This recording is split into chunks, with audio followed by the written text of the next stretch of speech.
What happens when a millionaire walks into the parking lot and finds a little girl sitting in the driver's seat of his car? Shock turns into something far deeper. Watch this suspenseful, emotional, and heartwarming story till the end.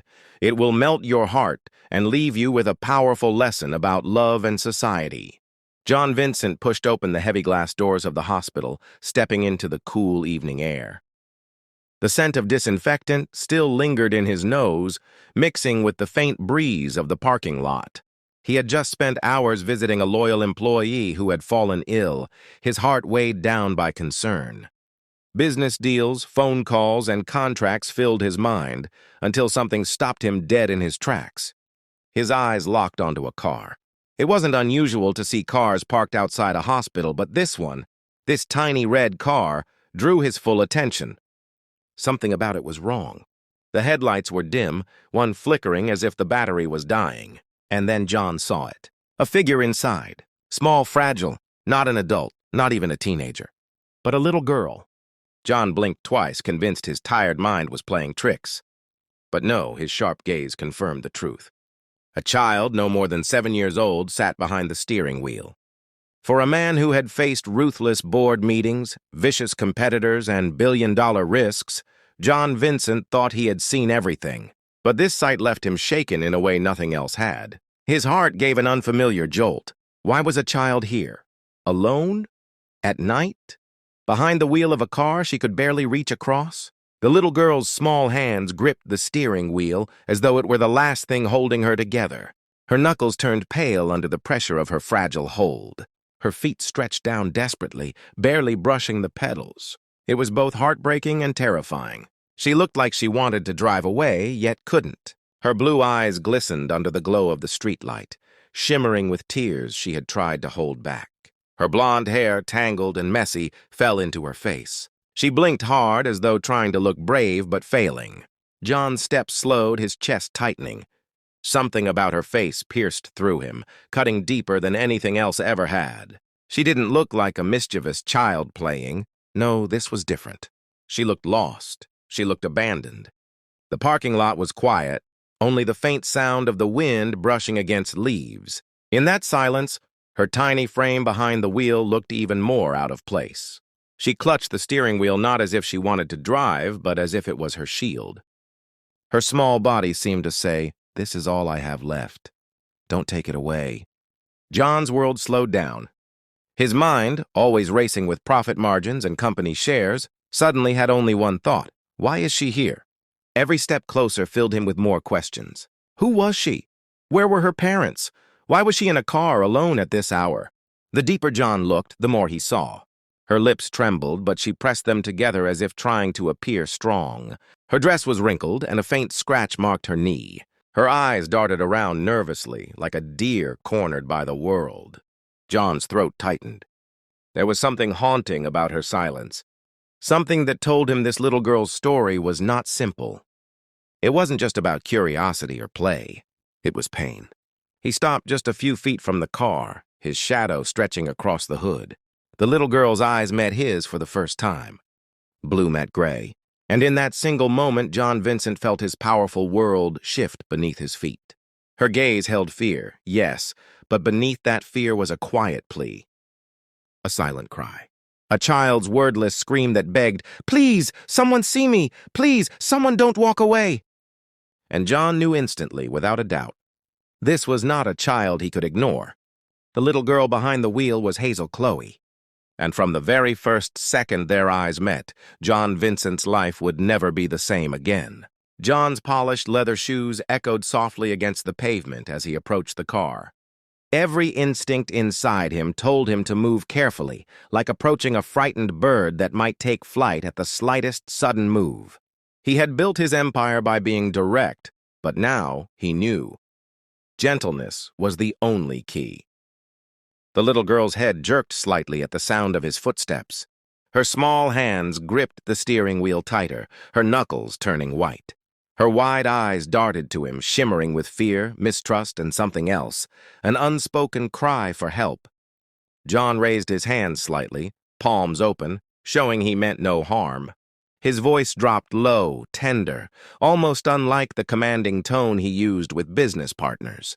"Hey there, sweetheart," he said softly. "What are you doing here all alone?" For a moment, silence. The only sound was the faint whir of a distant hospital generator and the night breeze brushing through the leaves. John thought she might refuse to speak. Then her lips trembled, and her small voice cracked the silence. I don't know where else to go," she whispered. Her words were soft, fragile, yet they cut through John's chest like lightning. Her eyes flicked back to the wheel, and she added, "I wanted to drive away, but I can't. I don't know how." The honesty of her innocence broke him. A child so desperate to escape her pain that she tried to drive a car without even knowing how. John's heart clenched, a rare feeling for a man known for his steel-like resolve. He bent slightly, lowering himself to her level, careful not to frighten her. "Sweetheart," he said gently, "cars are not for little girls. You shouldn't be here alone. Where are your parents?" Her eyes dropped instantly. She didn't answer. Her little shoulders trembled, and her chest rose and fell too quickly, as if breathing itself hurt. John waited patiently, his gaze soft but unyielding. He didn't want to push her too hard, but he had to know. After a long silence, Hazel's lips finally parted. Her voice was so faint it was almost swallowed by the night air. "They left me here." John's breath caught. He almost thought he misheard. "Left you?" he repeated slowly. "What do you mean, left you?" Hazel's small fingers tightened around the steering wheel until her hands shook. Her chin dipped lower, and a tear slipped down her pale cheek. "They went inside the hospital and never came back." The words hung in the air like a heavy stone. John felt his stomach twist. A man who had handled million-dollar crises without flinching now found himself struggling to breathe. This wasn't a child throwing a tantrum or playing hide-and-seek. This was abandonment. This was loneliness etched into her tiny, trembling frame. John's throat tightened as he knelt fully beside the car, his face level with hers. Her eyes, red-rimmed and watery, met his for only a second before darting away. That single second was enough to break the armor he had built around his heart. "You mean they just left you here? Alone?" he asked softly, as though saying the words out loud might make them less real. Hazel nodded slightly, her blonde hair falling over her face. Her small body shook with each breath, her voice catching on the edges of her words. They didn't want me anymore." John shut his eyes for a moment, fighting the wave of anger and sorrow flooding him. How could anyone abandon something so precious? How could anyone leave a child to believe she wasn't wanted? He opened his eyes and leaned closer, his tone firm yet full of warmth. "Hazel," he said gently, for by now he had seen her name stitched faintly on her small backpack in the back seat. "Listen to me. You are not unwanted. Not while I'm here." The little girl looked up, startled, as if no one had ever spoken such words to her before. Her lips quivered, but she said nothing. Instead, another tear rolled down her cheek, leaving a shining trail in the dim light. John lifted a hand slowly, hesitating, then softly rested it against the side of the open window. He didn't touch her, not yet. He wanted her to feel safe, not cornered. His steady eyes locked onto hers with a promise that needed no contract, no signatures, no legal seal. It was a promise born not from wealth, but from humanity. A promise that whispered, "You are not alone anymore." Hazel blinked at him, her little body still trembling. For the first time, her grip on the steering wheel loosened ever so slightly. Her silence was no longer just fear, it was the beginning of fragile trust. And in that quiet, moonlit parking lot, John Vincent realized his life was about to change forever. The words, "They left me," still rang in John's ears, cutting through his chest like a blade sharper than any pain he had ever known. Abandoned. A child abandoned. Not in some shelter, not with someone trusted, but in a cold hospital parking lot. Hazel sat trembling, her little frame pressed against the steering wheel as though it were the last thing tethering her to the world. Her hands clung to it desperately, her tiny body shaking with fear and loneliness. She looked so fragile, like a candle in a storm about to flicker out. John inhaled deeply, steadying himself. He couldn't allow his shock to frighten her further. He had to be calm, gentle, safe. So, with the slow patience of a man approaching a frightened bird, John reached for the handle and opened the car door. The hinges creaked softly, and Hazel flinched at the sound. Her blue eyes widened as she glanced at him, as though she expected him to scold her, or worse, turn away and leave. But John did neither. Instead, he crouched down beside her, lowering himself from his towering frame to her level. His expensive suit brushed against the pavement, but he didn't care. Wealth had no meaning in this moment. The only treasure that mattered sat right in front of him.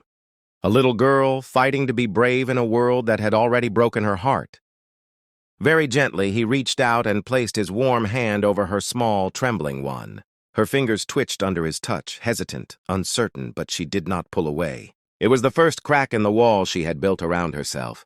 "Hazel," John said softly, his voice like a calm lullaby. "You don't have to be afraid. I'm here now." Her eyes searched his face, wide and cautious. Her lips parted, trembling as she whispered, "But why would you help me? You don't even know me." Her question pierced through him like a second wound. Why would he help her? Because she was human. Because she was a child. Because no soul deserved the kind of loneliness that sat heavy on her tiny shoulders. John's mouth curved into a sad, tender smile. "Because," he said gently, "no child should ever sit alone behind a wheel, wishing to escape the world. Not when someone can stand by her side." Hazel's brows knitted together. She seemed to wrestle with his words, unsure whether to believe them. She had known only abandonment, not kindness. Trust didn't come easily to a heart that had been left behind. But John's eyes, steady, strong, and warm, held no trace of pity, only promise. It was a promise unspoken. "I won't leave you too." Hazel blinked, her throat bobbing as she swallowed hard. Her small voice cracked when she asked, "Do you really mean that?" "Yes," John answered without hesitation. His tone carried the weight of truth, the certainty of a man who rarely made promises, but kept every one he gave. "You're not alone anymore, not as long as I'm here." Something shifted in Hazel then. It was small, fragile, almost invisible, like the first flicker of sunlight after a storm. Her tight grip on the wheel loosened, her shoulders slumping as though she was finally allowing herself to breathe. John could see the war inside her, the need to trust, battling against the fear of being hurt again. He leaned a little closer, lowering his voice even more. "You don't have to understand it all right now. You don't even have to believe me yet. But Hazel, I won't walk away from you. Not tonight. Not ever." Tears filled her eyes, one slipping down her cheek before she quickly wiped it away with her sleeve. She looked so small in that big driver's seat, like a lost angel who had fallen into the wrong world. And John realized something deep inside him. For years, he had lived with walls around his heart, focusing only on business, on power, on numbers. But at this moment, none of that mattered. Not the empire he had built. Not the endless wealth he controlled. Not the deals waiting for his signature. All that mattered was the trembling little girl beside him, a child who needed not money, but love. Not a contract, but a hand to hold. Not wealth, but a protector. John Vincent, the ruthless CEO, the feared businessman, was no longer thinking of his empire. In that moment, he was only thinking of Hazel Chloe. And for the first time in his life, he understood what it truly meant to protect someone. Not for gain, but for love. John rose from his crouched position, his hand still holding Hazel's. Her tiny fingers trembled inside his, cold and hesitant. At first she resisted, her feet dragging as though the pavement itself was too heavy to leave. But John didn't let go. His grip was firm, steady, but never forceful. He walked slowly, giving her time, matching his stride to hers. Hazel's eyes darted back to the car she had been clinging to moments ago. It was as if part of her feared that if she stepped too far away, the only shield she had would vanish forever. But then she looked up at him, at the warmth in his eyes, at the safety wrapped inside his strong presence, and slowly, her little steps grew lighter. When they reached his car, Hazel's eyes widened. It was sleek, black, gleaming even under the dim hospital lights. A vehicle that looked like it belonged to a man who ruled the world. John opened the back door gently, his movements slow so as not to startle her. Hazel hesitated, standing on the edge, clutching her small hands together. Her voice came out soft, uncertain, trembling like a leaf. "Are you sure it's okay?" she whispered, almost as if expecting him to change his mind. John crouched down again, his expression serious but filled with warmth. He nodded firmly, his voice steady. "You're safe with me, Hazel, always." Those words weren't just comfort, they were a vow. A vow that bound his heart to hers in a way that contracts, business deals, and millions of dollars never could. Hazel blinked at him, her lashes wet with fresh tears. She bit her lip, then finally nodded. Her small body climbed into the car, her little shoes brushing the polished step as she slid onto the soft leather seat. The contrast was striking. This luxury car, built for power and success, now held a fragile child curled into its corner like a lost kitten. And for the first time, the car felt like it had a true purpose, not to flaunt wealth, but to carry something far more valuable. Hazel tucked her knees to her chest, her little arms wrapping around them. John slipped in beside her, though he usually preferred the driver's seat up front. Tonight was different. Tonight Hazel came first. Her eyes peeked up at him nervously, still uncertain. John offered a reassuring smile, the kind that melted away fear instead of commanding authority. He let his arm rest carefully along the back of the seat, not too close, but close enough for her to know she wasn't alone. After a long silence, Hazel's small frame shifted. She leaned just slightly, then a little more, until her tiny head came to rest against John's arm. The moment was so fragile, so delicate, John barely dared to breathe.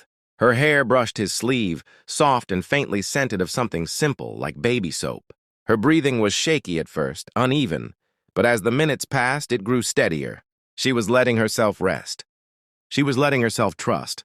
For John, who had built walls around his heart for years, the moment struck him like lightning. All his life, he had protected himself behind money, behind success, behind a fortress no one could enter.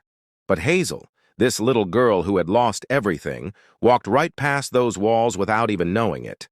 And she did more than step inside. She lit a candle in the cold darkness of his guarded soul. A fragile flame, yes, but one bright enough to warm him in places he hadn't realized were frozen.